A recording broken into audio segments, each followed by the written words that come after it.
Bismillahirrahmanirrahim. Assalamualaikum warahmatullahi wabarakatuh. Alhamdulillah.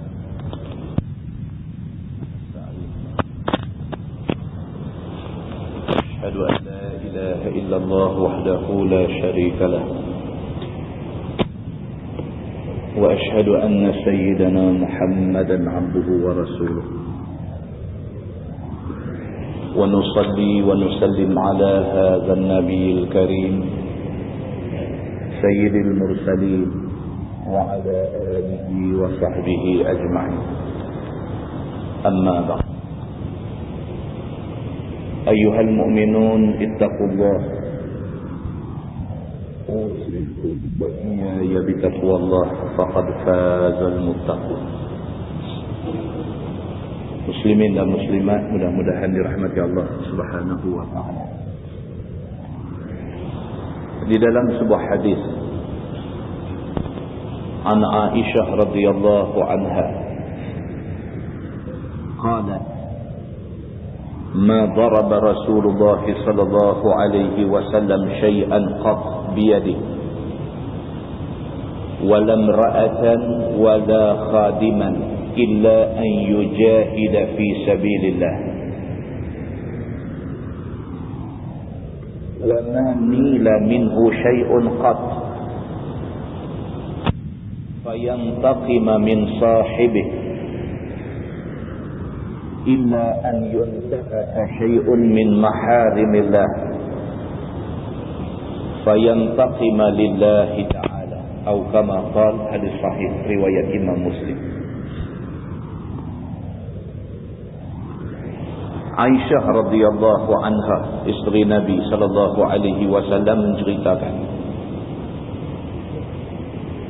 kata Sayyidatina Aisyah, ma daraba Rasulullah sallallahu alaihi wasallam syai'an qat biyadihi.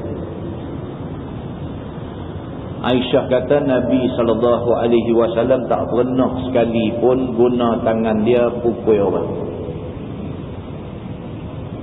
Aisyah isteri Nabi sallallahu alaihi wasallam menceritakan, kata dia, ma daraba Rasulullah sallallahu alaihi wasallam syai'an qat biyadihi.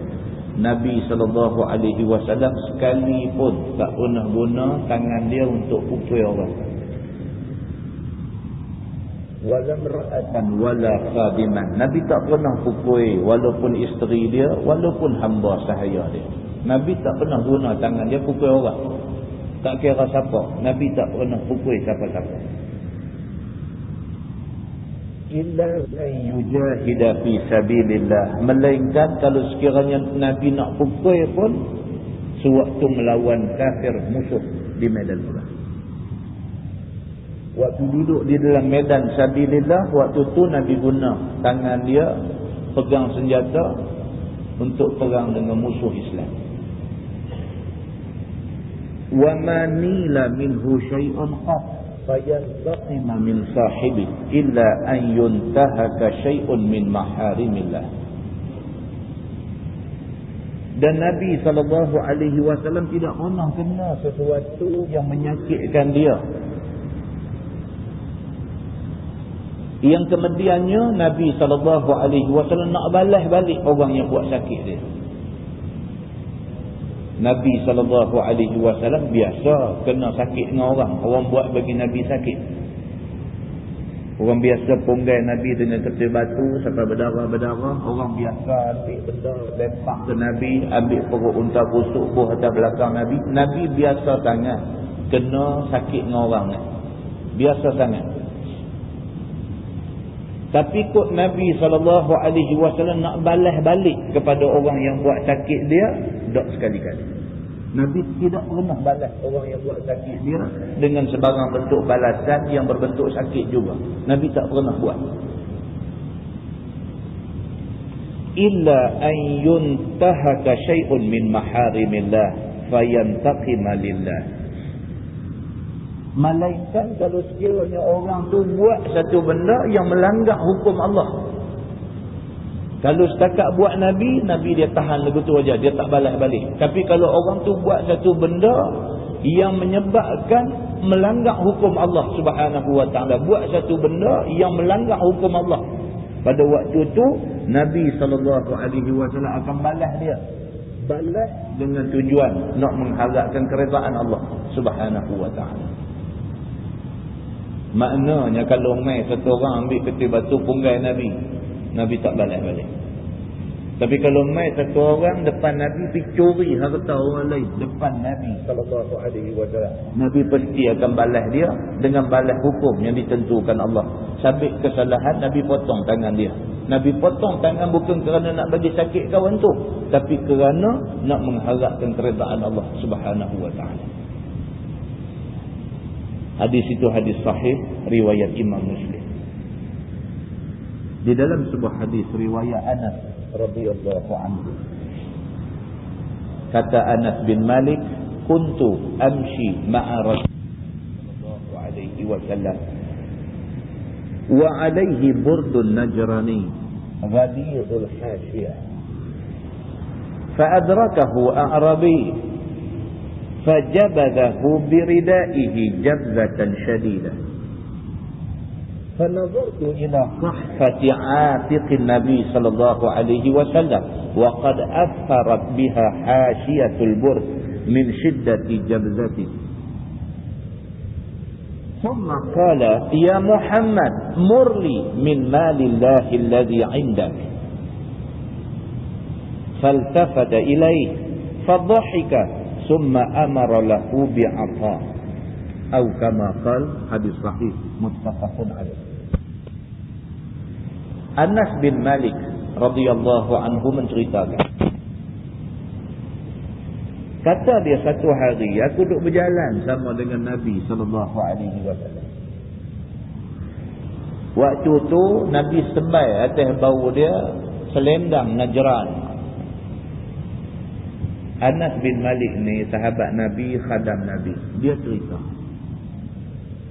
dia kata satu hari Nabi SAW duduk berjalan, atas bau Nabi ni Nabi letak sehelai burdah, kain selendang Najran, buatan negeri Najran.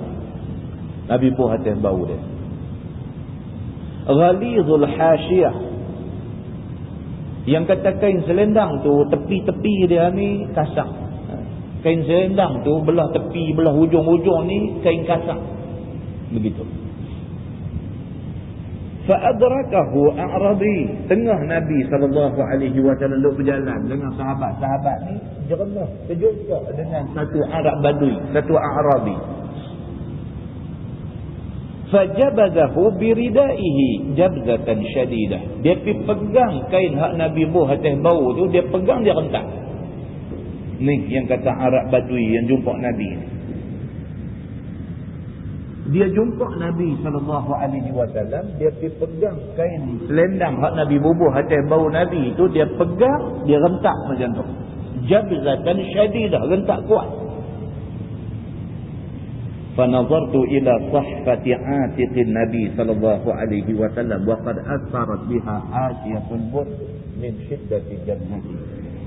Anas bin Malik kata, bila Badui ni buat macam tu ke Nabi, aku terpa pergi, aku pegang baju Nabi ni, tarik tengok bekas kena rentak.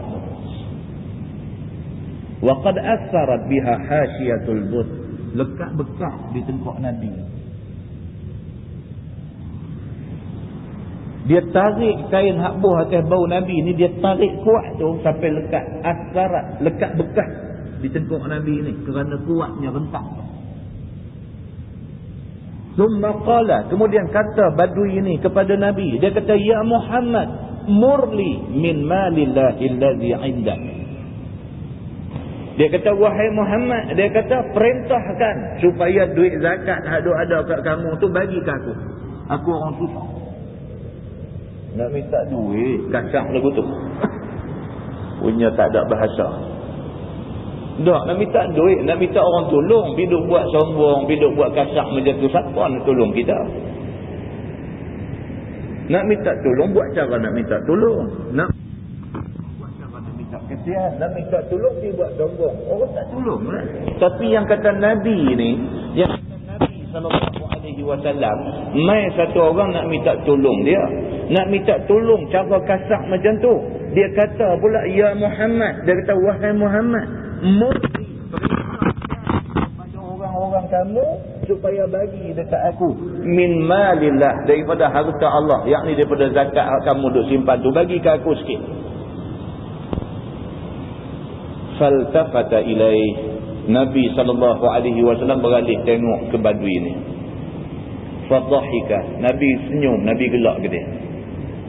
Thumma amara lahu bi'ata, kemudian Nabi pun perintahkan supaya duit zakat, duit bantuan diberikan kepada badui ini. Muslimin dan muslimah yang dirahmati Allah sekalian, itu peribadi Nabi kita. Jauh beza lah dengan kita ni, jauh beza dengan perumui, dengan kasar, dengan kita. Yang tu kita jauh beza dengan Nabi SAW. Nabi SAW manusia yang begitu sekali tinggi peribadi dia, cukup tinggi peribadi dia. Dia boleh bezakan di antara orang buat ke dia dengan orang buat ke Islam. Dia boleh beza. Kalau hak buat tu ke dia, dia terima. Tapi kalau hak buat tu ke Islam, baru Nabi marah. Muslimin dan muslimat yang dirahmati Allah sekalian, di dalam sebuah hadis riwayat daripada Abi Yahya Suhaib bin Sinan Ar-Rumi radhiyallahu anhu, kata dia, qala Rasulullah sallallahu alaihi wasallam, ajaban li amril mu'min, inna amrahu kullahu lahu khair, wa laysa dhalika li ahadin illa lil mu'min, in asabathu sarra syakar fakana khairan lah, wa in asabathu darra sabar fakana khairan lah, atau kama qala, hadis sahih riwayat Imam Muslim. Suhaib bin Sinan Ar-Rumi, seorang sahabat Nabi, dia meriwayatkan hadis ini. Kata Suhaib, Nabi SAW bersabda, Nabi kata, ajaban li amril mu'min, Nabi kata amatlah menghairankan, amat menakjubkan keadaan orang-orang mukmin. Nabi kata, aku rasa kagum dengan orang yang beriman. Inna amrahu kullahu lahu khair, kerana orang ni kalau sekiranya dia mukmin, kalau dia beriman, apa jadi kat dia pun baik untuk dia. Nabi kata, kalau orang tu betul-betul orang mukmin, kalau orang tu betul-betul orang yang beriman, apa juga benda kena kat dia, bawa kebaikan untuk dia. Walaysa dzalika li ahadin illa lil mu'min. Nabi kata tak ada orang yang macam orang mukmin ni, tak ada. Lain daripada orang mukmin, tak ada yang dapat kebaikan macam ni. Orang mukmin sahaja yang baik ni, Nabi kata. In asabathu sarra syakar fakana khairan lah. Nabi kata orang mukmin, orang yang beriman ini, kalau sekiranya dia mendapat kelapangan hidup, kalau Tuhan bagi dia senang, Tuhan bagi dia sihat, Tuhan bagi dia tenang, Tuhan bagi dia bahagia, syakar, dia syukur banyak-banyak pada Tuhan. Dia orang yang beriman. Tuhan bagi kat dia sihat, alhamdulillah, dia syukur atas nikmat sihat Tuhan bagi kat dia. Dia guna kesihatan untuk dekat diri dengan Allah. Tuhan bagi dia rezeki lebih sikit daripada orang lain, alhamdulillah, dia syukur kepada Allah. Dia guna lebihan rezeki yang Tuhan bagi kat dia tu untuk dekat diri dengan Allah. Ini yang dikatakan orang beriman. In asabathu sarra, kalau Tuhan bagi dekat dia kelapangan, kesenangan hidup, syakara, maka dia syukur kepada Allah. Fakana khairan lah, itulah yang paling baik untuk dia. Tuhan bagi kebaikan, syukur, itu yang paling baik bagi siapa-siapa pun juga. Wa in asabathu darra, tapi kalau Tuhan bagi kat dia kemudaratan, Tuhan bagi kat dia susah, Tuhan bagi dia sakit, Tuhan timpakan musibah pada dia, sabara, maka dia sabar dengan apa yang Tuhan takdirkan dia. Tuhan bagi kebaikan, dia syukur pada Tuhan. Tuhan bagi kesusahan, dia sabar. Kok kata nak sebut di mulut, tak puas hati, nak merasa marah kepada Tuhan, nak tunjuk kata dia protes takdir Tuhan dekat dia dan sebagainya, tak. Sebaliknya, sabara, dia sabar. Fakana khairan lah, maka sabar itu sangat baik bagi dia. Yang benda ni Nabi kata orang mukmin saja boleh buat. Kalau tidak ada iman, tidak boleh buat. Orang yang kalau tak beriman, Tuhan bagi senang. Senang tu melupakan dia pada Tuhan. Orang yang tak beriman, kalau Tuhan bagi musibah, Tuhan bagi susah, Tuhan bagi sakit. Musibah, susah, sakit tu menyebabkan dia jadi musuh dengan Tuhan. Tapi orang yang beriman, Nabi SAW kata, inna amrahu kullahu lahu khair. Orang yang beriman tu, apa juga yang Tuhan bagi kat dia, baik untuk dia. Tuhan bagi nikmat pun dia jadi makin baik. Tuhan bagi dekat dia musibah pun dia baik dengan Tuhan. Ini orang yang beriman. Muslimin dan muslimah yang dirahmati Allah sekalian, kita minta doa dekat Tuhan. Mudah-mudahan Allah Subhanahu wa ta'ala bagi kita ni jadi orang yang sungguh-sungguh beriman dengan Tuhan. Bukan beriman pada mulut, bukan beriman pada pengakuan sahaja, tetapi kita beriman sungguh-sungguh. Hati kita membenarkan iman kita. Mulut kita bercakap yang menunjukkan kita beriman, dan segala perbuatan kita menjurus ke arah iman kita kepada Allah Subhanahu wa ta'ala. Kalau kita boleh dapat benda ni semua, kita masuk dalam kumpulan orang yang beriman kepada Allah Subhanahu wa ta'ala, dan Allah Subhanahu wa ta'ala akan lindungi kita insya-Allah. Mudah-mudahan mukadimah itu memberi manfaat kepada kita semua. Kita menggunakan Bahrul Mazi jilid 9.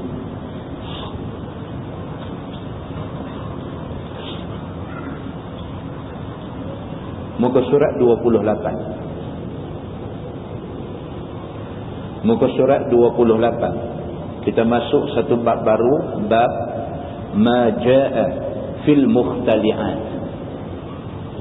Bab ma jaa fil mukhtali'at, iaitu bab yang datang pada menyatakan hadis perempuan-perempuan yang tebus talak. Ini kita dah baca bulan lepas.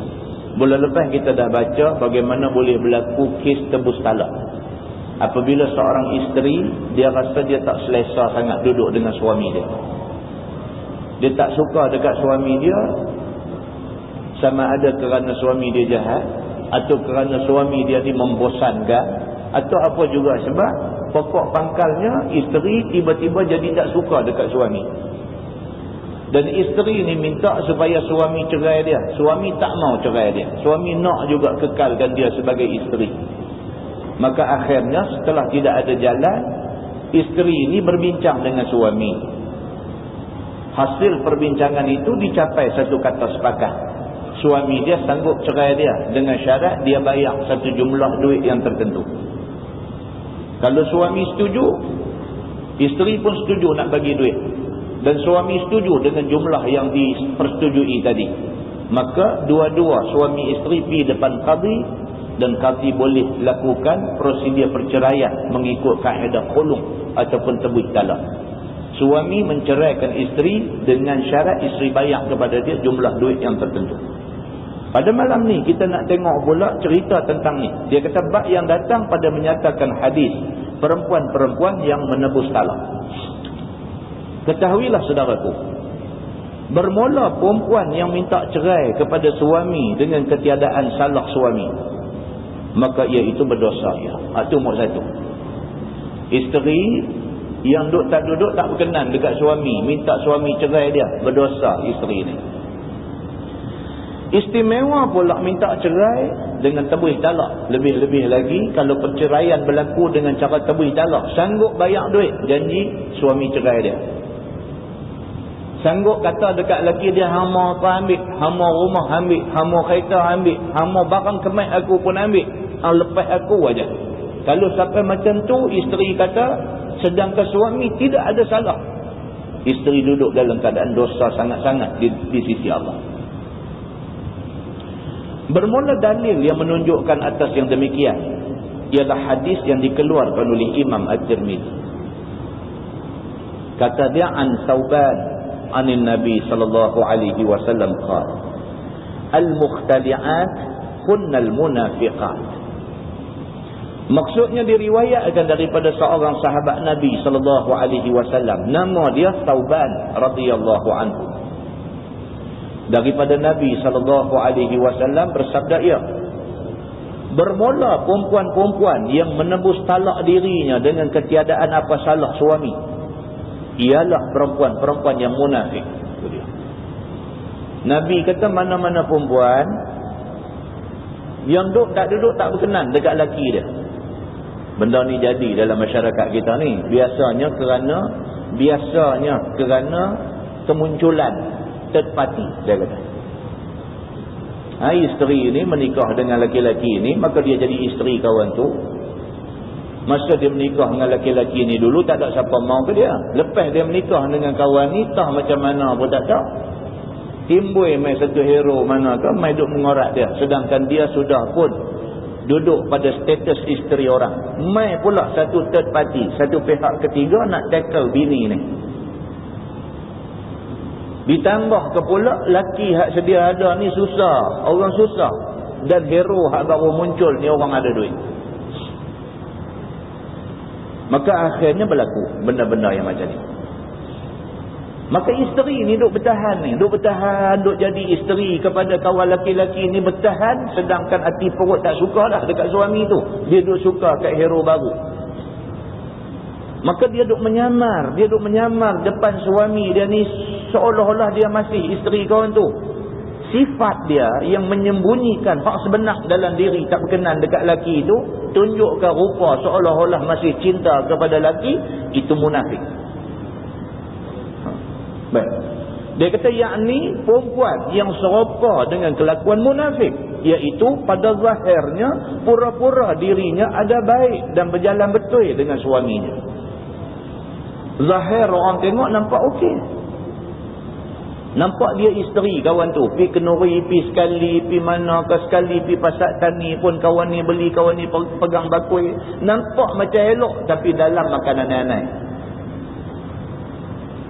Nampak kot luar ni, orang nampak macam suami isteri hidup dalam keadaan rukun tetangga. Gitu. Nampak okey lah, nampak kot luar, nampak suami misali dengan isteri misali. Nampak macam tu, padahal dalam berobok, aneh-aneh makan.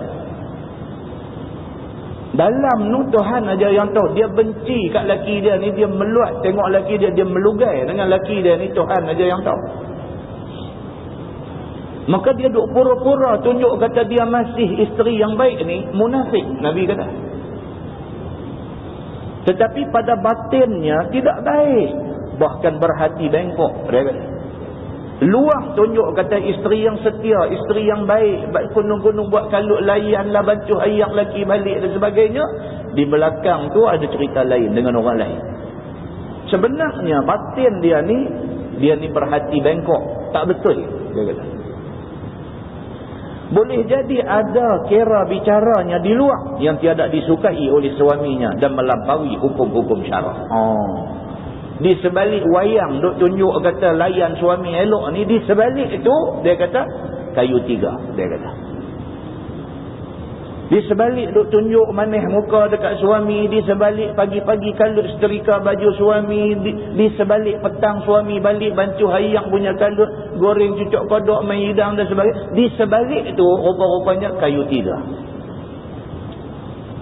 Bahkan ada di kalangan mereka ni dah melampaui hukum-hukum syarak, dah pergi buat benda tak elok dah tanpa pengetahuan suami. Maka samalah mereka ini dengan munafik hakiki pada kelakuan zahir dan batin. Nabi kata sama macam orang munafik. Munafik hakiki ialah orang yang mempura-pura dirinya di hadapan orang mukmin dan orang soleh yang dirinya Islam. Sangat-sangat dipuji sebagai orang yang kuat beribadah dan ditunjukkannya dirinya suka kepada beribadah. Ini orang munafik. Zaman Nabi dulu berkenjak. Dimulai dengan Abdullah bin Ubay bin Salul sebagai orang yang mula-mula mengasaskan kumpulan munafik di Madinah. Kemudian dia memperkembangkan kumpulan dia. Dia jumpa orang ni, dia jarum sikit. Dia jumpa orang ni, dia hasut sikit. Dia jumpa orang ni, dia perdayakan sikit dan sebagainya. Akhirnya orang-orang yang ikut Abdullah bin Ubay bin Salul ni makin ramai. Tetapi mereka ni depan Nabi tunjuk cukup baik. Mereka ni di depan Nabi tunjuk yang mereka ni kuat beribadah. Tunjuk mereka ni cukup sayang dekat Nabi. Tunjuk mereka ni hidup mati dengan Islam. Tunjuk macam tu. Tetapi hakikatnya mereka mau Nabi tu dibinasakan segera. Tetapi manakala ia jumpa dengan taulannya yang serupa dengan dia, maka dia pun mengeluarkan hakikat dirinya. Tapi bila pergi belakang daripada Nabi, jumpa geng dia, dia tunjuk dia punya true color, orang putih kata. Dia tunjuk dia sebenarnya siapa.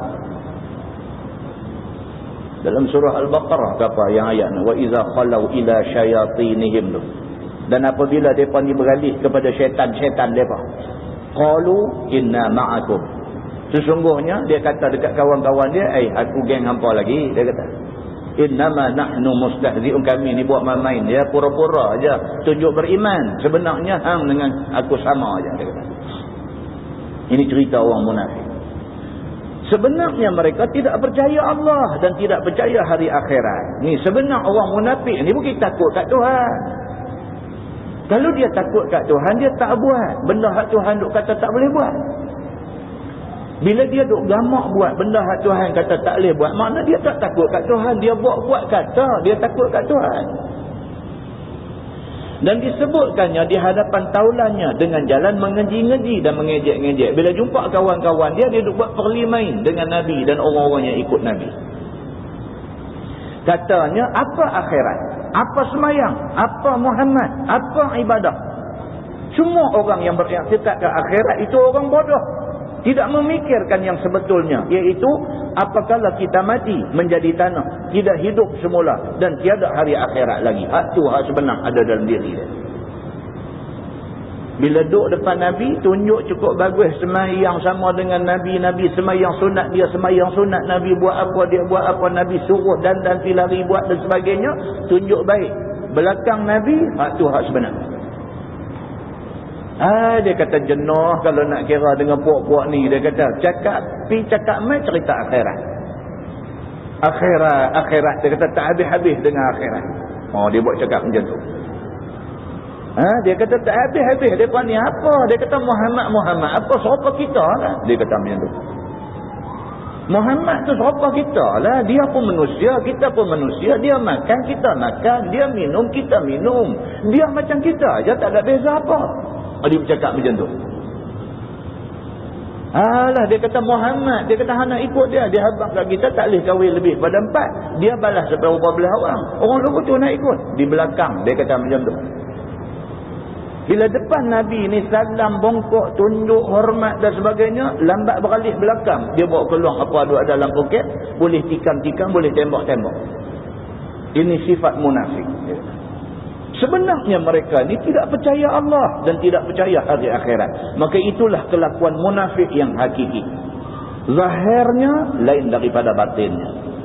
Demikianlah juga perempuan-perempuan yang menebus talak dengan tiada apa salah suami. Sama juga. Serupa dengan kelakuan munafik. Zahirnya baik, batinnya jahat. Seperti keterangan yang di atas tadi. Sama macam isteri yang tak ada pasal-pasal minta supaya laki ceraikan dia walaupun dengan jalan tebus talak. Sama aja. Dia tunjuk dia okey dengan suami dia, ditunjuk sementara nak main hero seorang lagi nak main kat dia. Kalau hero tu ditakdirkan tak main, okeylah dia teruslah jadi isteri kau ni. Tapi kalau hero ni main, dia tak pandang suami dia lagi. Ini sifat munafik hakiki. Begitu. Kata At-Tirmizi, ini hadis, yakni hadis Tauban yang di atas tadi ialah hadis gharib dan tiada isnadnya itu kuat. Dan lagi perempuan yang minta talak pada suaminya dengan ketiadaan apa salah suaminya itu, iaitu berdosa. Seperti mana hadis yang dikeluarkan oleh Imam At-Tirmizi, kata dia an Tauban anna Rasulullah sallallahu alaihi wasallam qala ayyumma imra'atin sa'alat zawjaha talaqan min ghairi ba'sin fa haramun 'alaiha raihatul jannah. Ini lagi teruk. Maksudnya diriwayatkan daripada seorang sahabat Nabi sallallahu alaihi wasallam, nama dia Tauban radhiyallahu anhu. bahwasanya Nabi SAW bersabda, barang mana perempuan yang minta dia akan suami dia talak dia daripada ketiadaan salah, maka haram atas perempuan itu bau syurga. Tadi kata munafik. Kita ni tuan-tuan, dalam masyarakat kita ni, bila kata munafik ni berasa tak apa berat. Kita ni dalam masyarakat kita ni, bila kata munafik ni berasa lagu tak apa berat sangat. Padahal dalam Quran Tuhan kata innal munafiqin, sesungguhnya orang-orang munafik ni fid darkil asfali minan nar. Depa ni di hari akhirat esok tempat depa di pantat api neraka.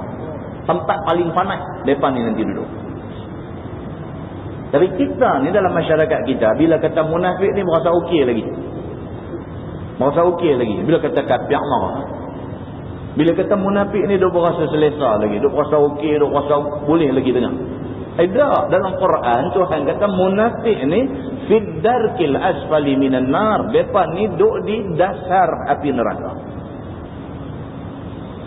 Mai pula satu hadis lagi riwayat daripada Sauban juga, kata dia telah bersabda Nabi SAW, barang mana perempuan yang minta dia akan suami dia talak daripada ketiadaan salah, maka haram atas perempuan itu bau syurga. Dia Allah Subhanahu Wa Taala haramkan terus dia, bukan kata haram masuk syurga, bau syurga pun tak boleh cium. Lagi teruk kata At-Tirmizi, ini hadis hasan. Manakala menuntut talak pada suami itu dengan tiada apa kesalahannya itu haram, maka menebus talak dengan tiada apa salah suami, maka haram itu lebih-lebih aula lagi. Saja-saja suami ni baik, isteri ni saja-saja pergi minta cerai pun haram. Ini kan pula sanggup tebus talak, lebih-lebih lagi haram, dia kata. Bermula dalil yang menunjukkan yang demikian ialah hadis yang dikeluarkan oleh Imam At-Tirmizi. Kata dia an Sauban anin Nabi sallallahu alaihi wasallam annahu qala ayyuma imra'atin ikhtala'at min zawjiha min ghairi ba'sin lam tarah raihatal jannah. Maksud dia diriwayatkan daripada sahabat Nabi sallallahu alaihi wasallam Sauban radhiyallahu anhu, daripada Nabi sallallahu alaihi wasallam bersabda, mana-mana perempuan yang menebus talak ia daripada suami dia dengan tiada apa salah suami, nescaya tiada mencium dia akan bau syurga. Banyaklah tuan-tuan. Jadi banyak hadis yang menjelaskan kepada kita tentang ancaman kepada orang perempuan yang minta cerai daripada suami dia, sedangkan suami dia tidak merupakan orang jahat dan bukanlah orang yang melakukan maksiat kepada Allah Subhanahu Wa Taala. Kata Imam Al-Ghazali dalam Ihya Ulumuddin dan syarahnya di dalam Ittihafus Sadah, kata dia, maka jika minta seorang perempuan akan talak daripada suami dia dengan tiada salah suaminya, maka iaitu berdosa ia. Jadi ulang yang tu ya. Tuan-tuan tengok bawah tu. Bab ma jaa fi mudaratin nisa. Iaitu bab yang datang pada menyatakan bercumbu-cumbuan dengan isteri. Dia nak beritahu kat kita sebagai suami ini kena ada satu sifat sayang bini. Bercumbu-cumbuan tu maksudnya ambil hati. Suami kena pandai ambil hati isteri. Pasal hati orang perempuan ni tuan-tuan, hati meresati. Hati orang perempuan ni dia macam tu. Ketahuilah saudaraku, adalah hidup dua laki isteri dengan sempurnanya itu payah didapati. Tu dia. Saya baca lagi sekali tuan. Dia kata adalah hidup dua laki isteri dengan sempurnanya itu payah jua didapati. Nak cari satu pasangan suami isteri yang ideal, dia kata susah. Waktu orang main ambil gambar masuk majalah apa semua, duduklah rapat-rapat senyum, apa pergi berlakon di meja dapur, kawan tu main buh nasi dalam pinggan, dia pun lagu renung, muka bini dia buat biji mata redup, ni semua berlakon saja.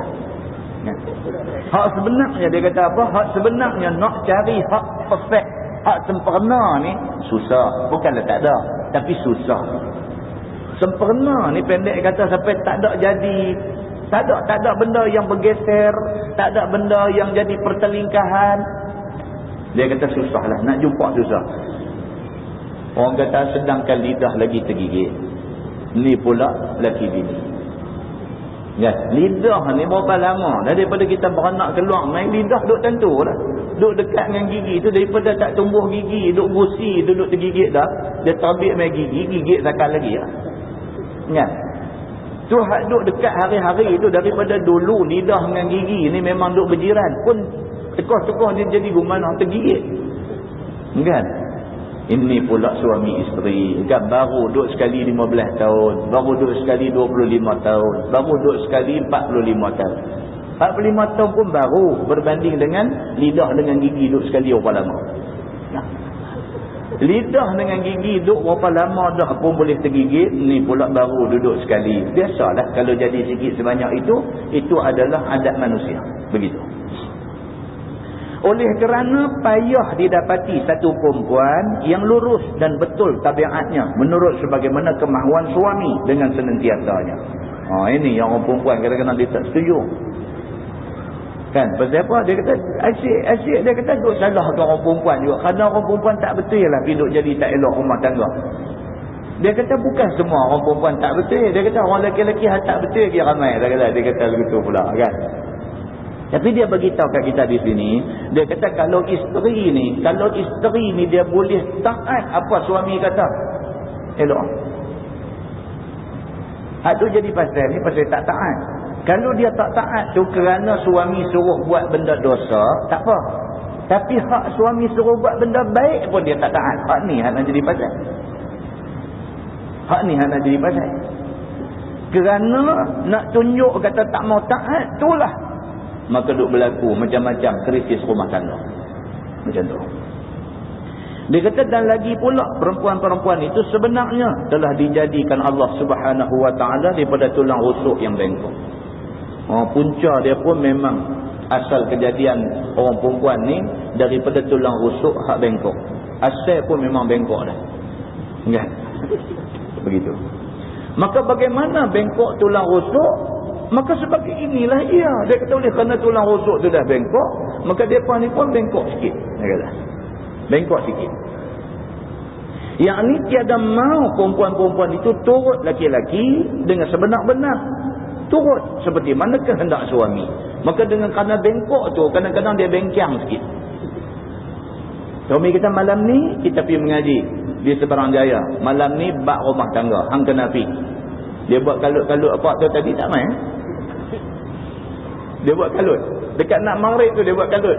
Siang tadi punya duk buka tajuk sembang apa semua lagu tu lagu ni apa. Kalut dengan pokok bunga dia. Kalut dengan nak tukar yang tu yang ni puasa nak main esok bulan puasa tak larat nak tukar tudung tingkap apa wah. Tak main. Jadi laki ni pun nak naik syekh lah. Dia kata hang ni saja, dia kata. Malam ni lah nak buat ni semua. Jadi pasal lah. Jadi laki pun main mengaji dalam keadaan jantung duduk kembang kecil. Kemudian duhut nak jadi tak habis lagi. Main-main dengar pula kuliah malam ni. Dia kata memang semua pun bengkok semua buat ni marah. Kan? Kadang-kadangnya jadi macam tu. Dia nak bersadik sajalah. Begitu. Dengan kerana yang demikian, maka hendaklah laki-laki itu biar pandai membetulkan dengan lemah lembut. Dia kata jangan salahkan orang perempuan. Sebab orang perempuan dah memang Tuhan bagi jadi daripada tulang yang bengkok. Tak boleh salah mereka. Tuhan bagi mereka jadi daripada benda yang macam tu. Maka orang laki-laki lah kena pandai. Pandai macam mana nak membetulkan yang bengkok tu. Kena pandai. Supaya menurut dia, supaya pandai kita bentuk mereka turut kita. Kalau kita duk buat cengin, dia balas balik cengin kat kita. Kita duk buat cengih, dia balas balik cengih kat kita. Kita tunjuk perumah, dia pun lebih kurang perumah dengan kita. Jahannam rumah tangga. Jadi isteri ni dia kata dah memang dijadikan daripada tulang rusuk yang bengkok. Suami kena pandai-pandai lah macam mana nak tackle mereka ni. Iaitu dibetulkan dengan pujuk dan juga dengan kecek dan juga dengan kata yang boleh mengambil hati. Pandai-pandai lah. Ajak makan sate ke. Dah tahu dah esok ada kuliah, hari ni ajak makan sate dulu. Kan? Pandai-pandailah, buatlah macam mana pun. Dia kata, maka jangan sekali-kali dikasar akan dia. Yakni dengan sebab berkasar itu, maka tidaklah jadi lurus ia, bahkan patah pula ia. Dia dah bengkok dah. Kita nak pergi perbetul, nak perbetul cara kasar. Duduk kepak kasar-kasar, patah. Maka patahnya itu ialah talak ataupun nusyus dia. Yang kata orang perempuan ni, bila patah ni, maksud dia apa? Dia minta cerai. Dia buat bingung. Kita kata ke dia, hantau dah ni, hang duk minta cerai macam ni tak bagus lah, apa Tuhan marah lah, tak boleh cium bau syurga ke apa ke semua. Dia kata, aku tak peduli, aku masuk neraka pun tak apa. Tutut, hancur lah tu. Dia bercakap lagu tu jadi lagu orang tak ada agama. Dia bercakap. Awak, dia kata, saya saja nak pergi neraka, abang tak pergi neraka. Awak abang ingat abang baik sangat. Dia duduk main lagu tu kat kita, tak lagi ekor sorban pindah main depan. Dia duduk buat cabar kita lagu tu, tak lagi dia mula duduk berbetul tengkok, tarik kola baju pergi belakang berasa hangat, tarik main ke depan berasa lemah. Pasal kita yang pergi mula bagi api dia menyala. Dah api dia menyala, bukan kita nak padam, kita duk jurus petrol pula dekat dia, jahanam. Dia mengamuk, jadi hang debat habis semua sekali. Jadi Islam kata tak sah macam tu. Dia kata takut saat lagi kita pergi buat kasar dekat dia main dua penyakit ni. Yang pertama, dia minta talak, dia minta cerai. Tak mau cerai, dia nusyus dekat laki dia. Dia buat jahat, dia main kayu tiga. Bukan ada apa, dia nak padam muka laki dia aja. Padam muka, dia kata. Dia pergi buat benda tak elok. Dia buat benda tak elok, dia berdosa. Kita pun turut sikit sebanyak ada dosa. Dengan kerana kita pergi buat lagu tu, dia jadi macam tu. Rosak habis semua. Nak selesai benda-benda tak elok ni, tak boleh dengan cara tak elok. Nak perbetul benda tak elok ni, kita kena guna pendekatan yang elok. Barulah benda tak elok dapat dibetulkan. Kata dia, maka apabila berkehendak sesuatu kepadanya, janganlah dengan cakap keras, seperti diugut dengan cerai, ataupun dengan maki, ataupun dengan nista, ataupun dengan masam muka, ataupun dengan perangai perongeh, dan juga ditunjukkan perangai kelaki-lakian dengan mau memukul, menggodam yang tiada menasabah dengan dia. Maka yang demikian itu sakitlah hatinya. Kita nak suruh dia buat satu benda, kita pergi buat kasar-kasar, paksa dia tak suka, kita pun tak suka orang paksa kita. Orang perempuan pun tak suka dia kena paksa. Nak suruh dia pakai tudung, pergi menikah dengan orang perempuan tak pakai tudung, masa berkenan hari itu tak apa, kita kata tak apa tak pakai pun, lepas menikah tu aku dakwah dia lah, masa berkenan. Orang tua ni kata dah, orang tua kata hang nak berkenan budak tu, mak tak berkenan tengok dengan kelumbung tak pakai dengan apa tak pakai, dia pergi cakap pandai kat mak dia kata tak apa mak bukan kelumbung tu bukan dia berat mana itu saya dakwah dia pakai lah. Masa nak nikah tu ni, menikah tu tak reti pula nak bercakap elok-elok, nak dakwah elok-elok tak reti dah. Pergi duk kata hang nak pakai tak mau, aku tanya hang sekali lagi. Dia duk main buah tu. Aku nak tanya hang sekali, aku memang jenis daripada dulu aku tak reti ulang dua kali. Bila baca undang-undang mana. Aku nak tanya hang sekali aja. Dua ulang kata nak tanya sekali ni 3 kali ulang dah. Hang nak pakai ke tak mau? Jawab nak pakai ke tak mau? Yang tu je, hang jangan duk konang-konang ni pun. Bini ni kata saya bukan tak mau pakai, pang bubuh pipi lah. Aku tanya nak pakai ke tak mau? Yang habis tu jawab. Rosaklah tuan-tuan. Nak pelingkup ni sehari aja. Nak bagi elok ni bertahun-tahun ambil masa. Apa pun kita nak pelingkup sehari aja. Sehari aja, rumah tangga kan, negara kita ke apa, kita nak pelingkup sehari aja. Tapi nak bagi elok tuan-tuan, berpuluh tahun ambil masa. Maka Islam bagi ingat kat kita benda-benda macam ni.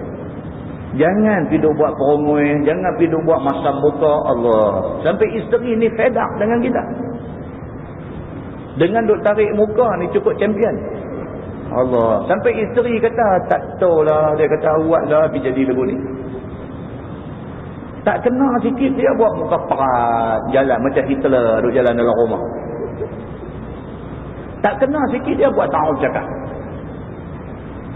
Isteri ni cubalah 2-3 kali duk cuba nak tak bercakap, sampai keluar kerja tak bercakap. Dah pergi kerja dah, isteri telefon, tengok handphone, nombor telefon rumah naik tak angkat. Nak ajak lah kononnya, nak ajak. Isteri kata, sudahlah, pergilah, melingkuklah. Dia main buah tu, baru ada akal. Baru balik main, hidup geletek pinggang dia pula nak bagi dia gelak kat kita. Ini semua cari penyakit. Siapa suruh kita cari penyakit? Dah. Kadang-kadang kita ingat ego kita ni boleh selesai semua benda. Dah. Ego kita belum tentu boleh selesai semua benda. Kadang-kadang ego kita menyebabkan masalah 10 jadi 100. Belajar mengalah lah. Belajar mengalah kan. Mengalah tidak bermakna kalah. Walaupun kebanyakan orang dia menganggap mengalah ni kalah. Dah, mengalah bukan kalah.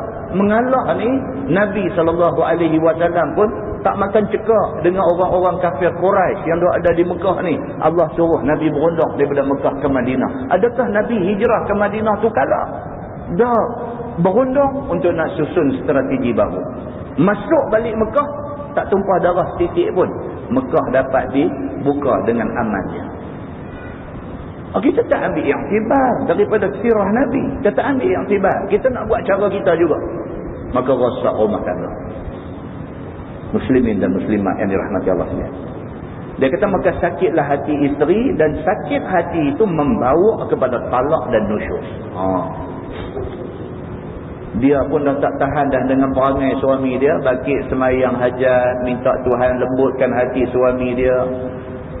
Semayang sampai 2-3 bulan dah tak nampak tanda-tanda Tuhan nak makbul lagi doa dia. Tuhan pun bukan nak bagi dandan. Sasa kata semayang Tuhan bagi, tak semudah tu. Kadang-kadang semayang bertahun baru Tuhan bagi. Bertahun semayang baru Tuhan bagi. Ambil masa semayang ni nak minta petunjuk Tuhan ni, bukan sasa kata minta Tuhan bagi. Kadang-kadang ambil masa ni tak tahu berapa lama baru Tuhan bagi apa yang kita minta. Muslimin dan muslimat yang dirahmati Allah. Dia dah bangkit semayang hajat, minta Allah Subhanahu wa taala lembut hati suami dia dan sebagainya, tak jadi juga. Dia sampai satu peringkat, dia pun manusia, dia pun mengaji agama korang, dia pun iman tak kuat dan sebagainya, sampai satu peringkat meletup.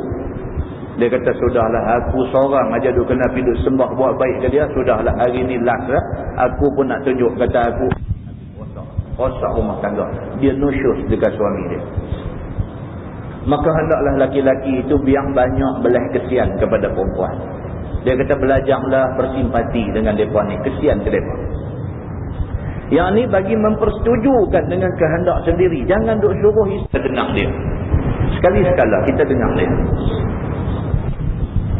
Jangan dia aja kena ikut cakap kita. Berapa tahun dia menikah dengan kita? 20 tahun dia menikah dengan kita. 20 tahun dia tak ada hak untuk nak bagi pandangan satu pun. Tak boleh bercakap apa. Kita yang buat keputusan tu. Memang kita yang akan buat keputusan. Tapi tak ada satu pandangan dia yang kita hargai. Semua kita kata tak betul. 20 tahun dia hidup dengan kita. 20 tahun dia hidup dalam suasana malam. Mana nak main cinta kasih dia dekat kita. Begitu. Jika sekiranya tak mau dia betul dengan sekali, yakni tak menurut sekali kehendak kepadanya, hendaklah dimaafkan pada tempat yang patut maaf. Sekali-sekala dia bantah dan sebagainya, tak usahlah dia ambil kira sangat. Benda-benda salah dia buat ni tak usah diulang sebut. Tuan-tuan, siapa suka? Siapa suka orang yang bertabiat suka mengungkit? Kita tak suka. Mai satu orang duk bercakap kat kita, duk ungkit. Duk ungkit lah, ada satu dua kebaikan dia buat kat kita, dia duk ungkit benda. Kita tak suka dengar. Walaupun kita mengaku dia buat baik kat kita.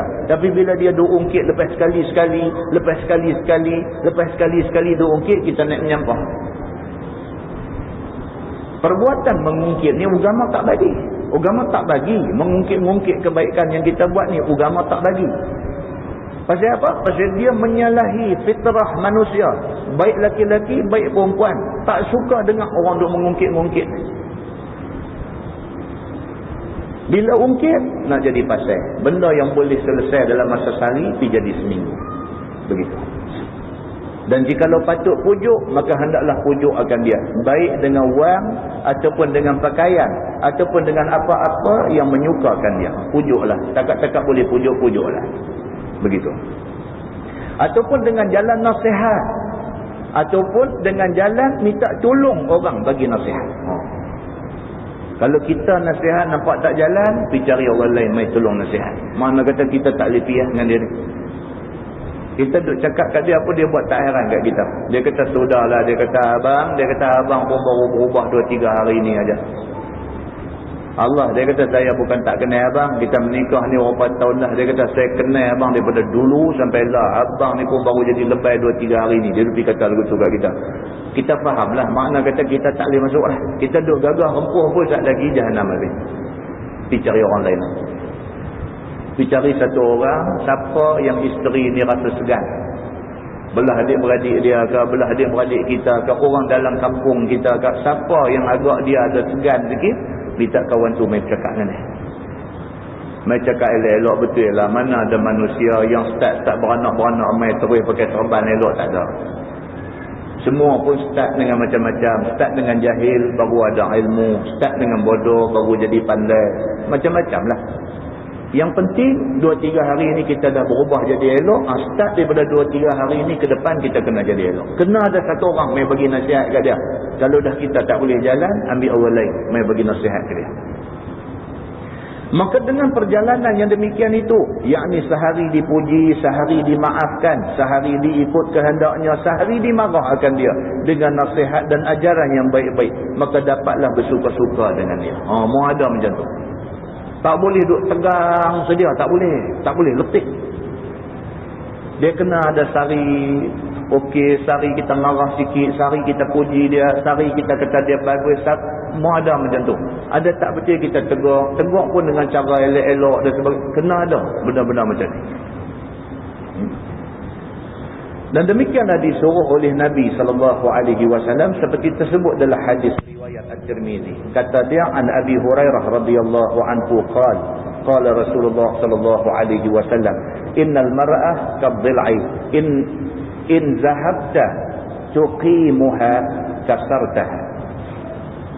Diriwayatkan daripada seorang sahabat Nabi SAW yang masyhur alim. Bahkan banyak ingat hadis Nabi SAW, iaitu Abu Hurairah radhiyallahu anhu. Kata dia, sabda Nabi SAW, bahwasanya perempuan tu bengkok tabiat dia. Nabi kata, orang perempuan ni dia bengkok sikit.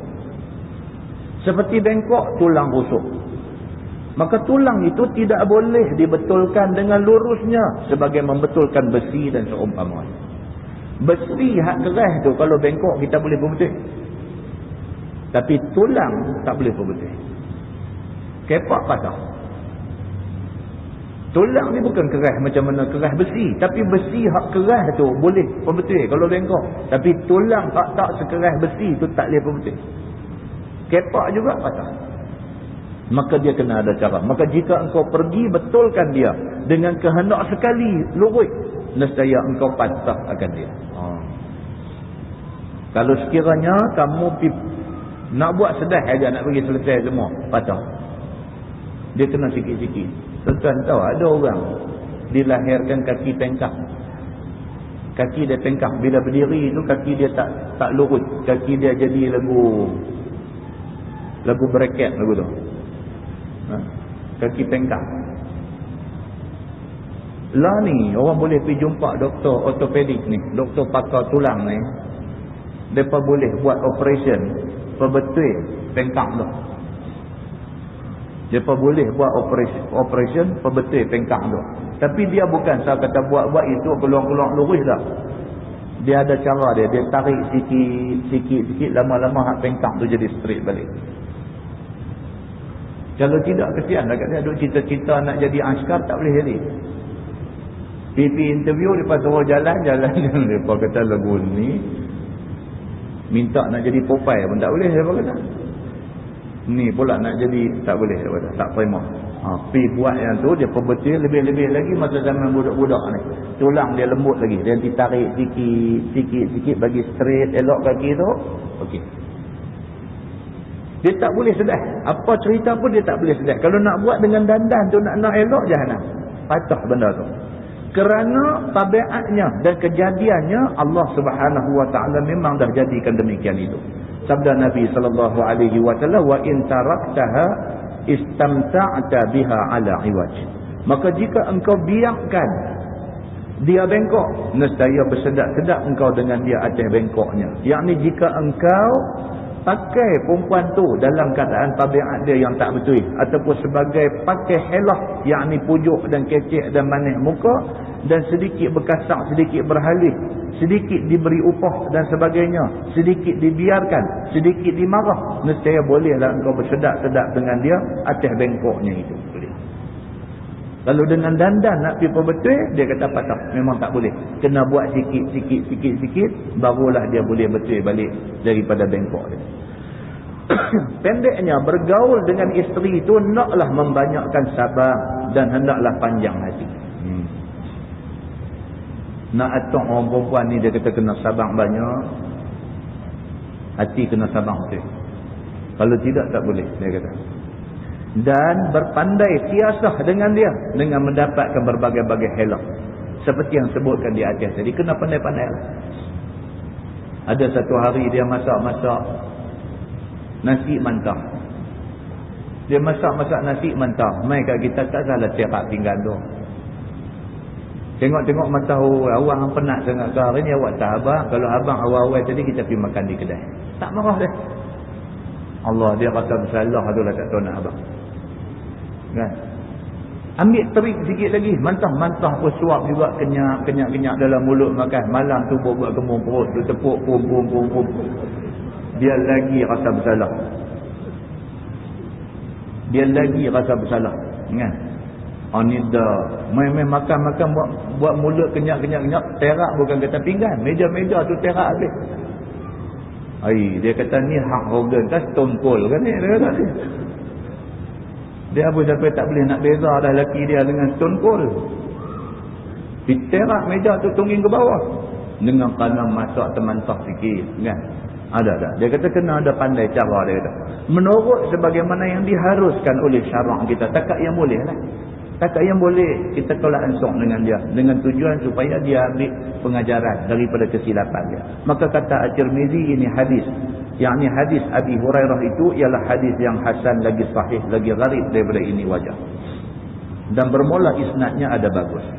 Tajuk baru dia kata bab ma jaa fir rajuli yas'aluhu abuhu an yutalliqa zawjatahu.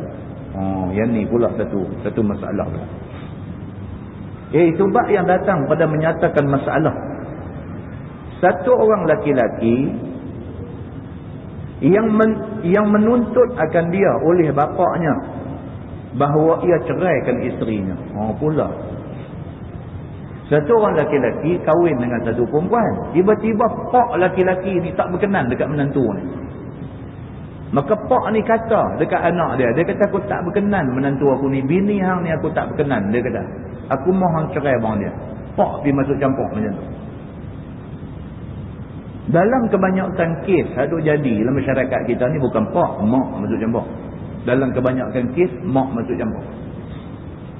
Adalah dia tak berkenan tang mana apa lagu ni. Lebih-lebih lagi awal-awal dulu dia dah ada calon dah nak bagi ke anak jantan dia ni. Anak jantan tak mau pilihan mak dia, pergi duk cari sendiri. Nak cari pasal lah lepas tu. Tak kena saja basuh sayur sawi masak, dia kata ada pasir.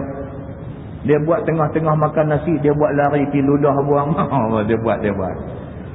Menantu ni makan ayak mata.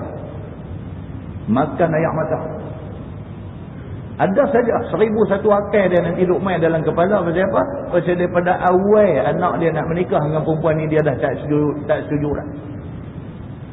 Antara duk main ambil hati nak buat bagi elok macam mana lah, dia tak boleh terima. Pasal apa? Pasal dulu dia dah janji dah dengan satu orang mana ke nak ambil anak kawan tu, nak buat menantu dia nak bisan dengan kawan tu. Tiba-tiba anak pergi tolak pilihan dia, memang nak jadi pasal. Ataupun dalam kes yang kedua, memang menantu ni masalah semua. Yang pak mentua, mak mentua ni semua jenis sembahyang jemaah di masjid, jenis pergi mengaji di masjid, apa semua jenis macam tu. Mak mentua, pak mentua ni main menantu perempuan balik main hari ni rambut kala oren, esok balik kala merah ruih. Yang ni pun satu penyakit. Mak mentua ni balik-balik masjid, tengok duk ada dalam rumah dandan pening kepala, masuk bilik tidur dalam bilik tak keluar. Dia buat nak pakai apa dia pakai dalam rumah tu, dia nak pakai skirt dia pakai, dia nak pakai apa dia pakai, dia jalan depan orang tua dia buat tak entang. Yang ni pun satu penyakit. Yang akhirnya pak mentua ataupun mak mentua ni masuk campur. Dia kata kat anak jantan dia kata hang cerai bang bini hang, kalau tidak tetap balik rumah. Dia main macam tu. Dia kata, dah ni aku nak bagi pilihan dekat hang. Hang sayang mak dengan ayah ke? Hang sayang bini hang. Kalau hang sayang bini hang, dia kata hampir berambut. Aku tak mau tengok muka hang. Aku sakit pun jangan duduk balik mai. Dia kata begitu. Kalau hang tak mau hilang mak pak hang ni, hak susah payah duduk belah hang, dia karang habis semua kebaikan dia. Dia kata, tolong tu rambut merah ruih tu jangan duduk balik lah. Dia panggil rambut merah ruih lah kat bini dah. Dekat menentu dia. Dia panggil rambut merah ruih. Ini pun ada dalam agama bincang bab ni. Baik, ketahuilah saudaraku, adalah mencari isteri yang boleh bersetuju tujuan dengan suami dalam hal kehidupan di dunia ini, baik muafakah dan berkasih-kasihan, jarang jua didapati. Hak ni pun jarang-jarang dapat. Nak cari bini yang kemudiannya jadi cukup elok, taat dekat suami ni. Nu asal daripada Sabah Sarawak mana nu, asal daripada Johor nu, asal daripada Johor nu. Suami kata, jom kita pergi duduk di Pulau Pinang, itu tanah tumpah darah aku. Dia menyanyi pula negara aku sekali, tanah tumpahnya darahku. Dia kata, jom kita pergi duduk di Pulau Pinang. Isteri hak Sabah Sarawak, hak Johor, hak apa hak jauh ni, dia kata, saya ikut abang lah, tak mana abang pergi tangtulah rumah saya cantik. Tapi hak tu ada banyak macam mana, dia main ikut laki dia main duduk sini, lepas tu dia duduk pangkah kalender je. Dia kira hari cuti 2 hari pun dia nak balik. Dia nak balik Sabah Sarawak juga. Laki dia nanti tak dulu, laki dia kata aku pun bonus ni lah duk cadang nak simpan sikit. Dia kata aku pun duk tunggu bonus ni juga nak balik saya lah. Jadi kacau. Nak cari yang muafakah, yang dua-dua setuju, cantik, elok, tak ada masalah apa ni, jarang-jarang didapati. Dia kata begitu. Maka ada juga berjumpa dengan yang demikian itu, bukan tak ada. Dia kata ada, hak bagus ni ada. Dia kata tetapi selalu didapati pula orang yang mencelakakan antara dua laki isteri yang bersetuju tujuan itu. Ada kalanya yang mencelakakan itu bapa dia ataupun ibunya ataupun saudara-saudaranya ataupun orang lain. Kadang-kadang suami isteri dah okey dah elok dah, ada campur tangan pihak ketiga pula bagi rosak rumah tangga. Suami elok, isteri elok, mentua punya masalah pula timbul. Suami kata kita duduk di mana, isteri kata saya ikut abang, cantik dah pergi duduk, mentua pula campur. Duduk telefon mai sekali-sekali, mai dekat menantu, mai dekat anak dia, anak perempuan dia, dia telefon mai, dia kata hang ni lebu ni berat sebelah lah. Dah lah hang pergi duduk sana, hang tak peduli kat aku. Hang sampai tak balik main, dia duduk sikit dia duduk bubuh. Kawan ni pun hangat. Lama-lama bangkit lompat. Kan? Ada campur tangan pihak ketiga yang bukan campur tangan ini untuk kebaikan, tapi untuk nak peranak rumah tangga. Ini pun berlaku, dia kata. Maka celaka yang datang daripada bapaknya ialah apabila jadi bapaknya itu tidak suka akan isterinya, maka dirusuhnya anak itu, suruh diceraikan dia. Bila pak mentua tak berkenan dekat menantu perempuan ni, ataupun mak mentua tak berkenan dekat menantu perempuan ni, dia duk atong anak jantan dia. Dia kata bini hang ni, dia kata awak lah macam ni, tak tahu langsung ambil hati aku. Dia kata aku bukan seorang menantu ada 3-4 hak lain elok. Dia kata hak bini hang ni pelik semua, dia duk main macam tu. Laki ni dengar sikit boleh duk buat diam, 2 kali dengar duk berasa lemah tempat dia, 3 kali dengar, 4 kali dengar, dia balik tu bersyarah kat bini dia. Dia kata hang ni apa ni, hang mak aku pun hang tak hati ambil hati lah. Dia buat macam tu. Walhal sebenarnya tak ada apa. Sebenarnya isteri ni okey, bagus. Mak mentua saja cari pasal. Ini pun berlaku dalam masyarakat juga. Berlaku benda-benda macam ni. Maka demikian juga boleh jadi daripada ibu seperti yang jadi pada bapa. Pak mentua, mak mentua boleh berlaku. Yang nak buat pasal ni. Apakala berlaku yang demikian itu ke atas seorang yang beristeri, kemudian daripada beberapa helah yang telah didatangkan kepada dua ibu bapaknya supaya reda keduanya di atas isterinya itu, namun tiada juga mau ibu bapa itu reda, bahkan disuruh oleh kedua-duanya ceraikan juga akan isterinya, nescaya wajiblah atas anak taat ibu bapa dia. Sudah dia kata. Suami ni dah tahu dah mak dia, ayah dia tak berkenan dekat bini dia. Dia cubalah 1001 helah. Dia cuba nak bagi isteri dia ni diterima oleh mak pak dia. Cuba kok tu tak jalan, cuba kok ni tak jalan, atok kok tu tak mau jadi, atok kok ni tak mau nak jadi belakang. Bila dah sampai satu peringkat tak mau nak jadi juga, mak pak masih keras dengan keputusan dia, dia nak anak dia cerai isteri ni. Dalam agama dia kata apa? Kalau dah sampai peringkat nak bawa rosak macam tu, anak kena ikut kehendak ibu bapa dia, cerai buah isteri dia. Tapi kita nanti baca dia ada huraian dia tadi. Dia ada huraian, dia ada syarat mak pak macam mana. Hak nak kena ikut tu ada syarat juga. Pak ni sampai tu saya kata lah, saya panjang cerita kan. Dia begitu kan. Tengok jugalah mak pak macam mana hak boleh ikut ni. Baik, bermula dalil yang menunjukkan yang demikian ialah hadis yang dikeluarkan oleh Imam At-Tirmizi. Kata dia, Ani bin Umar radhiyallahu anhuma qala, kanat tahti imra'atun uhibbuha wa kana abi yakrahuha fa amarani abi an utalliqaha.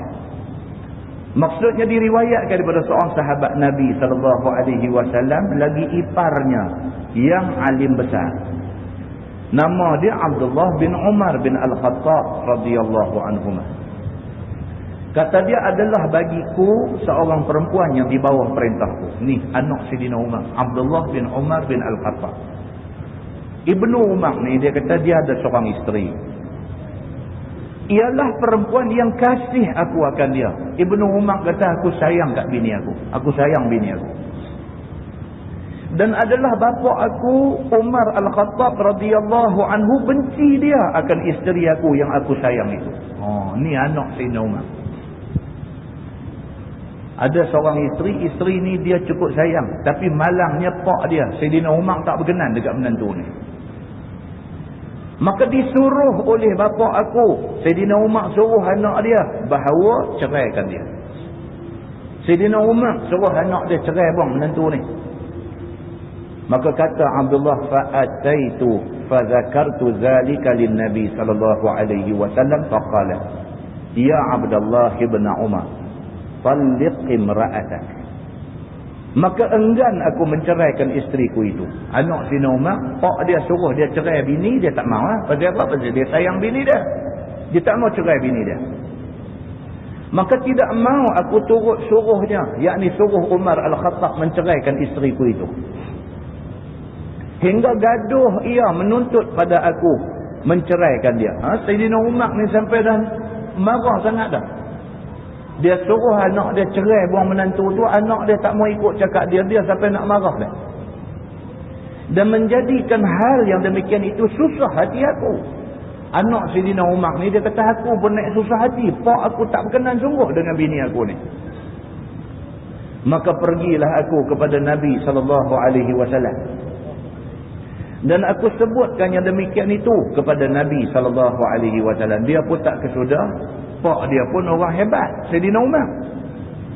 Sayyidina Umar yang suruh dia cerai bini dia. Jadi tak turut pun dia tahu pak dia siapa.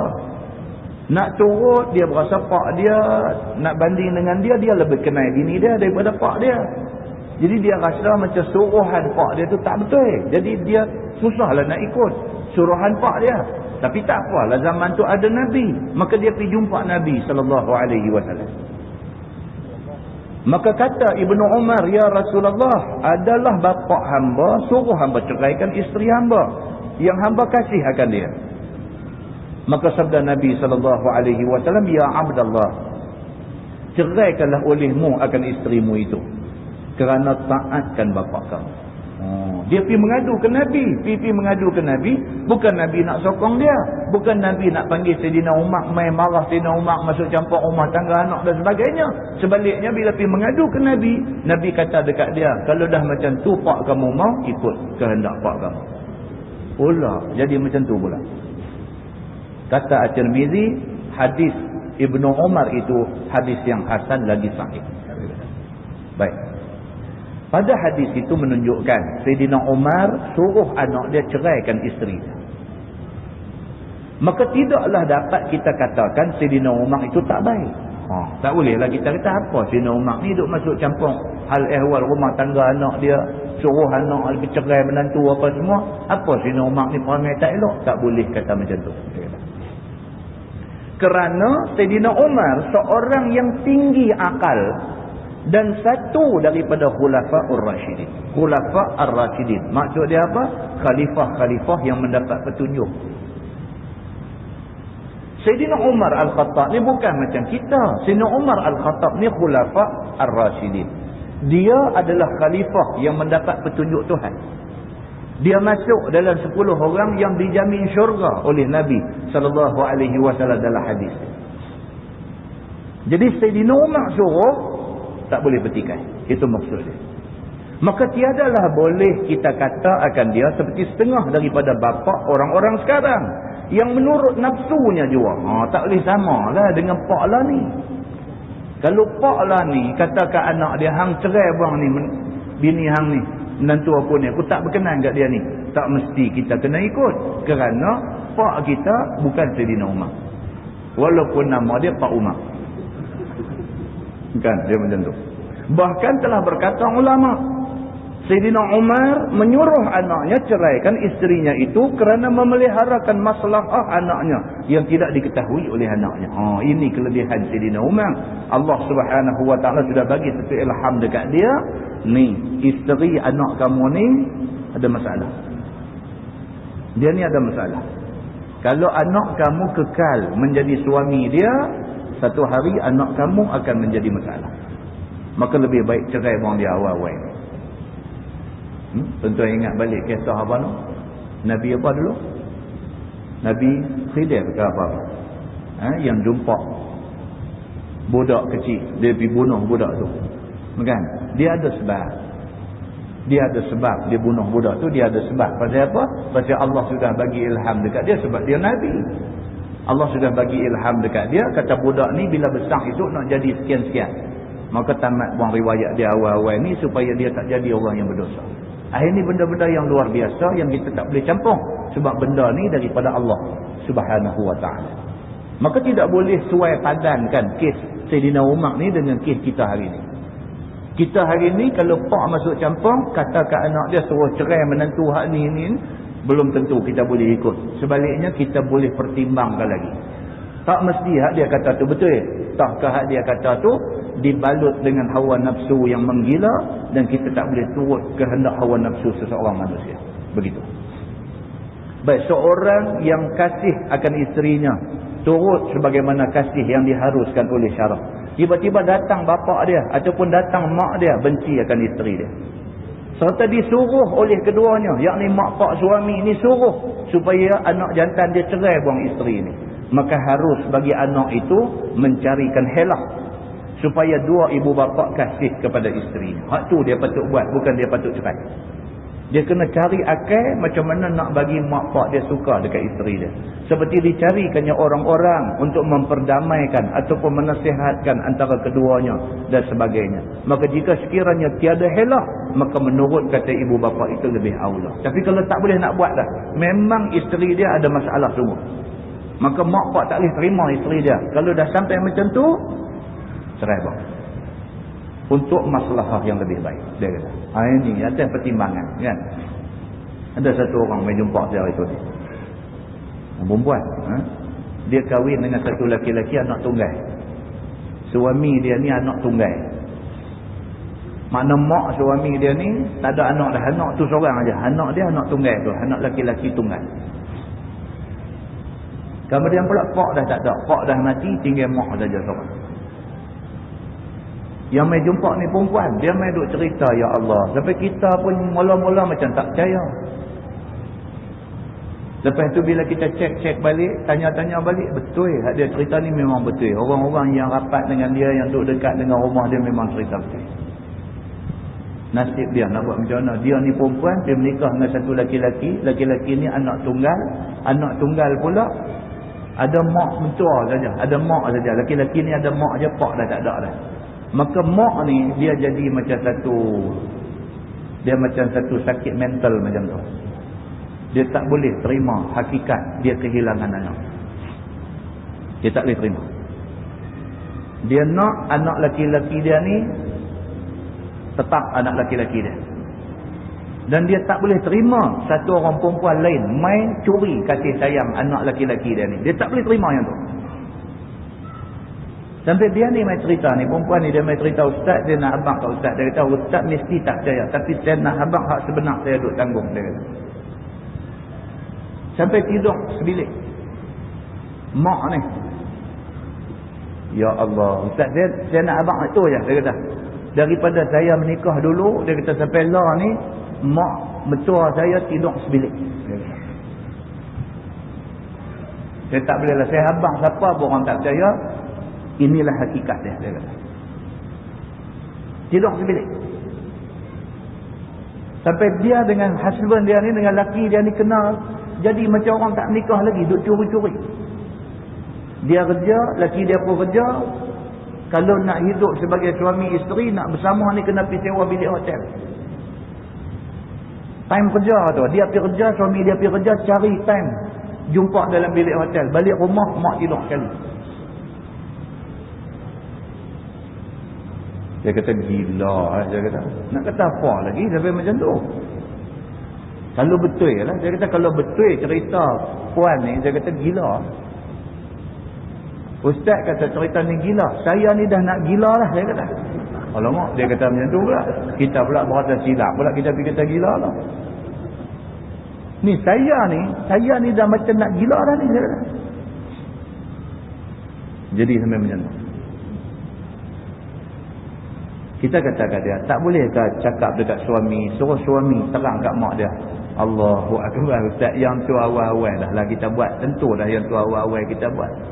Suami saya ni ustaz, dia kata minta maaf cakap. Dia kata mengaji tinggi, mungkin kerana mengaji terlampau tinggi, mak dia adalah segala-gala dalam hidup dia.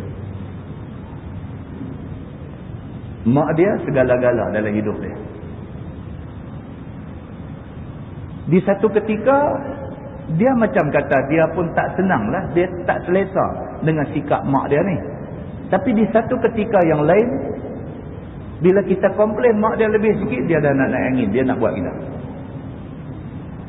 Ustaz, dia kata saya tension ni, berasa macam nak gila lah ni. Saya kata jangan sebut, cukup 44 kali, gila tunggu. Saya kata kan.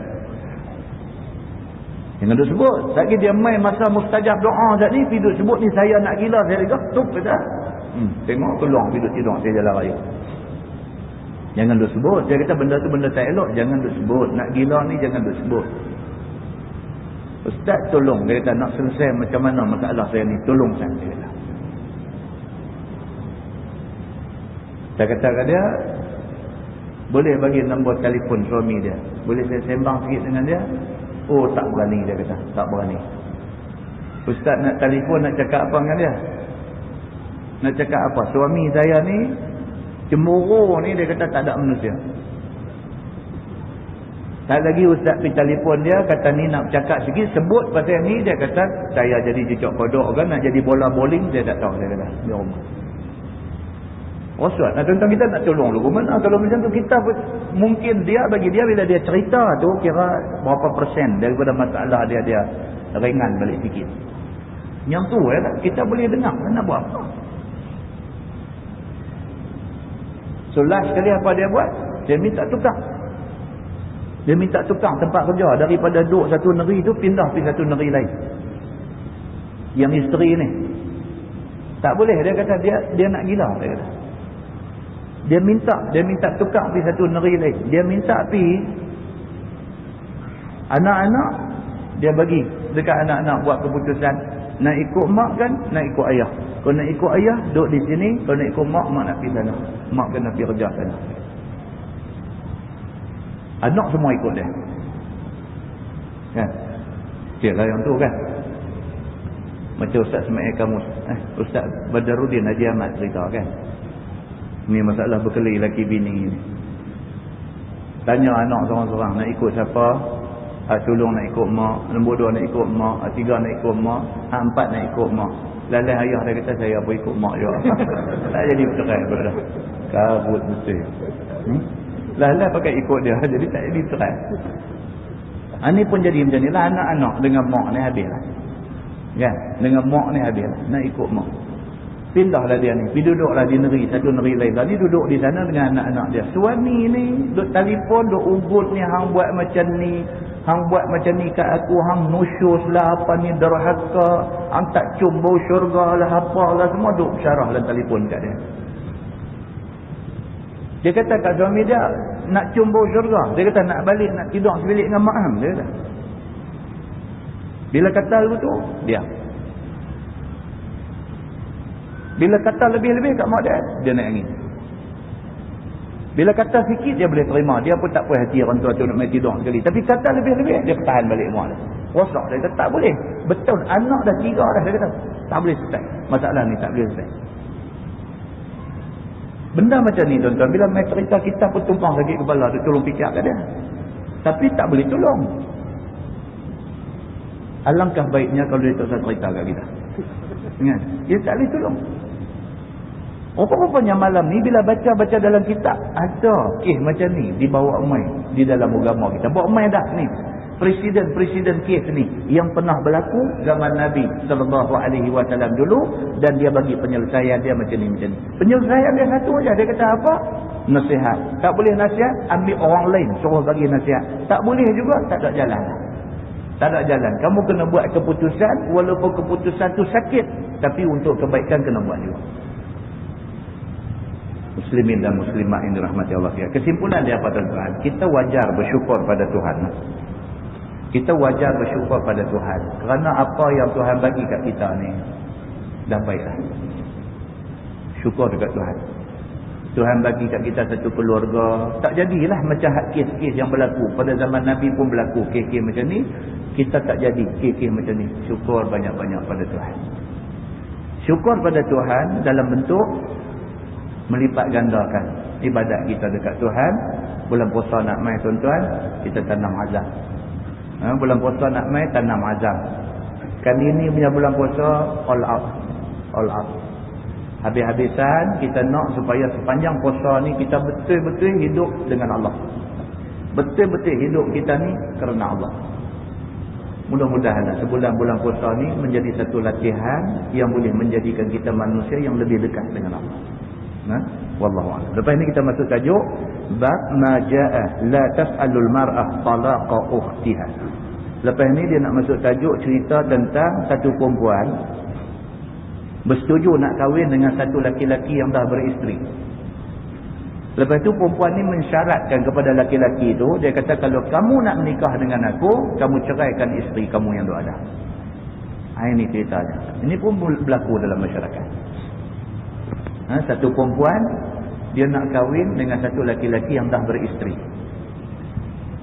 Semua dia sanggup turut kecuali satu. Dia kata aku minta satu aja. Dia kata kamu ceraikan isteri kamu ada kalau nak kahwin dengan aku.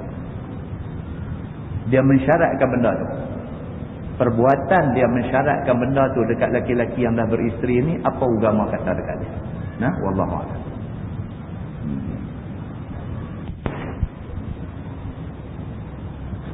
Lepas ni dia cerita fi talaq al-ma'tuq. Iaitu talak yang diucapkan dalam keadaan lupa, mabuk.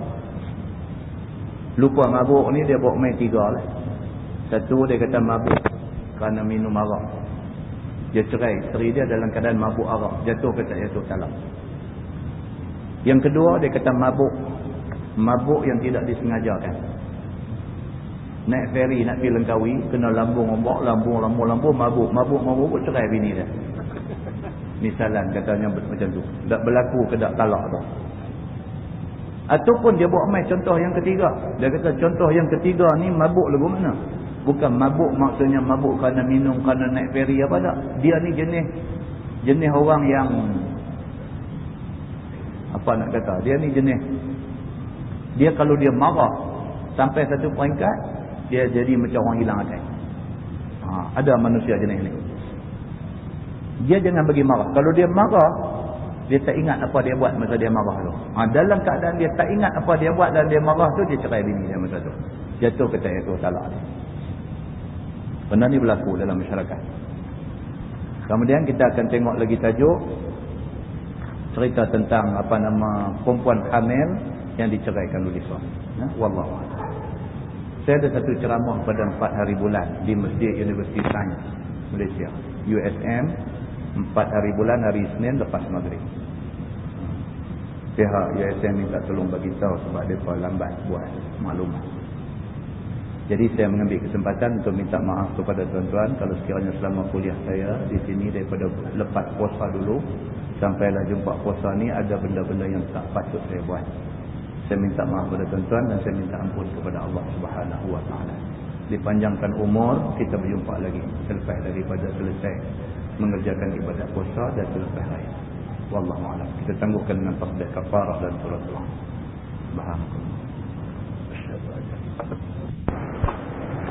اللهم صل على محمد في الأولين والآخرين وسلم رضي الله تبارك وتعالى عن سادتنا أصحاب سيدنا رسوله أجمعين. بسم الله الرحمن الرحيم. الحمد لله رب العالمين حمدا يوافي نعمه ويكافئ مزيده. يا ربنا لك الحمد كما ينبغي لجلال وجهك الكريم وعظيم سلطانك. رضينا بالله ربا وبالإسلام دينا وبمحمد نبيا ورسولا. اللهم افتح علينا فتوح العارفين وارزقنا فهم النبيين بجاه خاتم المرسلين. اللهم فقهنا في الدين وعلمنا التأويل واهدنا صراطك المستقيم. اللهم أرنا الحق حقا وارزقنا اتباعه وأرنا الباطل باطلا وارزقنا اجتنابه. اللهم اجعل جمعنا جمعا مرحوما وتفرقنا من بعده تفرقا معصوما. وصلى الله على